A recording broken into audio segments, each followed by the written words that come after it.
బీటెక్లో నా ఫ్రెండ్స్ అందరూ డిస్కస్ చేసేవాళ్ళు, నేను అమెరికాకి వెళ్ళాలి మాస్టర్స్ చేయడానికి, నేను కెనడాకి వెళ్ళాలేమో అని ఏమో ఇంకొకరేమో నేను ఆస్ట్రేలియాకి వెళ్ళాలి, అక్కడ లైఫ్ చూడాలి అని. సో ఈ డిస్కషన్లో నేనేం మాట్లాడేదాన్ని కాదు, ఎందుకంటే ఆబ్వియస్లీ ఇప్పుడు మాస్టర్స్ బై అబ్రాడ్ అంటే లక్షలు ఖర్చు అవుతాయి కదా. సో ఆ ఇంటెన్షన్లో నేను అప్పుడు ఏం ఆశ పెట్టుకునేదాన్ని కాదు.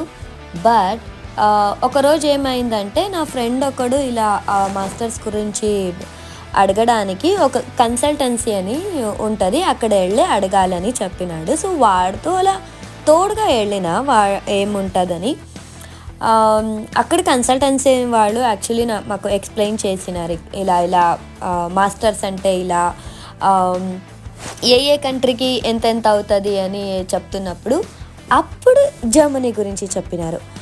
ఇక్కడ ఎడ్యుకేషన్ వచ్చి ఫ్రీ ఆఫ్ కాస్ట్ అండ్ ఇక్కడ ఎడ్యుకేషన్కి ఉన్న వాల్యూ చాలా గొప్పది అని చెప్పినారు. సో ఏదో కొంచెం ఇంట్రెస్టింగ్ అని అనిపించింది. అప్పుడు ఇంట్లో మాట్లాడిన ఇలా మాస్టర్స్ చేయాలి అంటే, అప్పుడు ఇంట్లో ఏమో వద్దు అని ఫస్ట్ అన్నారు. ఎందుకంటే అప్పుడు వాళ్ళకు కూడా అంత తెలియదు కాబట్టి ఎందుకులే వద్దు అనే చెప్పినారు. బట్